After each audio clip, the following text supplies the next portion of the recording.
भाग 4। आत्माओं का पुल। हर पंक्ति जुड़ी हुई है, बिना अतिरिक्त लाइन ब्रेक्स या खाली जगह के। अर्शाया अब जमीन पर पड़ी थी, कमजोर, थकी हुई और पछताई हुई।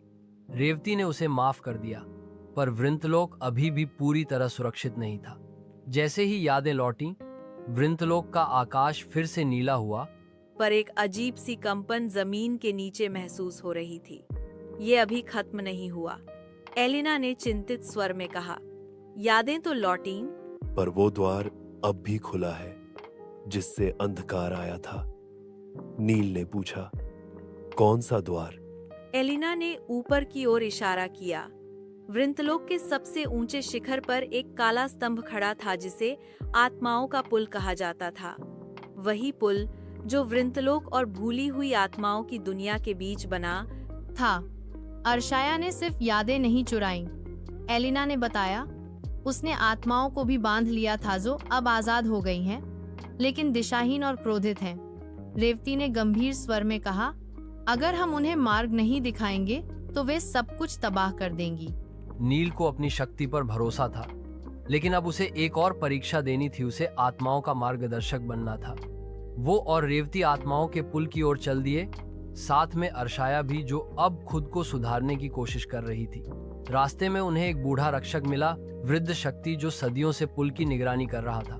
वह बोला, जिसने कभी प्रेम से त्याग किया हो वही आत्माओं को सही रास्ता दिखा सकता है, शक्ति से नहीं, भावना से। नील ने मां की ओर देखा। रेवती की आंखों में आंसू थे। पुल के पास पहुंचते ही तेज हवाओं और स्याह धुएं ने सबको घेर लिया।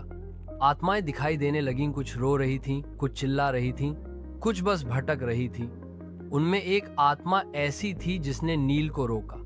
तुम मुझे नहीं पहचानते, लेकिन मैं तुम्हारा पूर्वज हूं। एक ऐसा योद्धा जिसने वृंतलोक को बचाया, लेकिन बदले में अपना नाम तक खो दिया। नील का दिल धड़क उठा।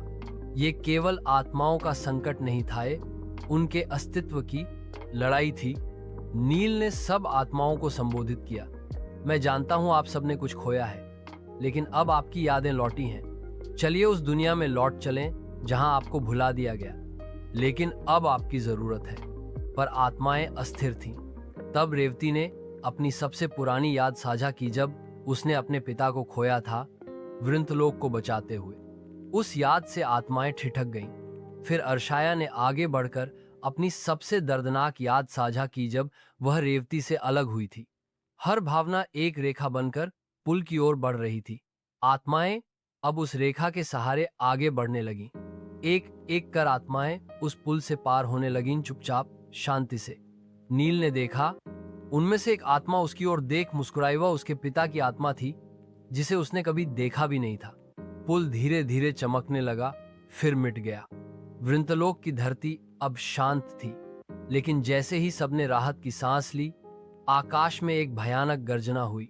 एक नई परछाई उभरी, काली, विशाल और ठंडी। एलिना ने भयभीत होकर कहा, ये तो केवल पहला दरवाजा था। नील ने मां का हाथ थामा। मां, क्या हम इसके लिए तैयार हैं?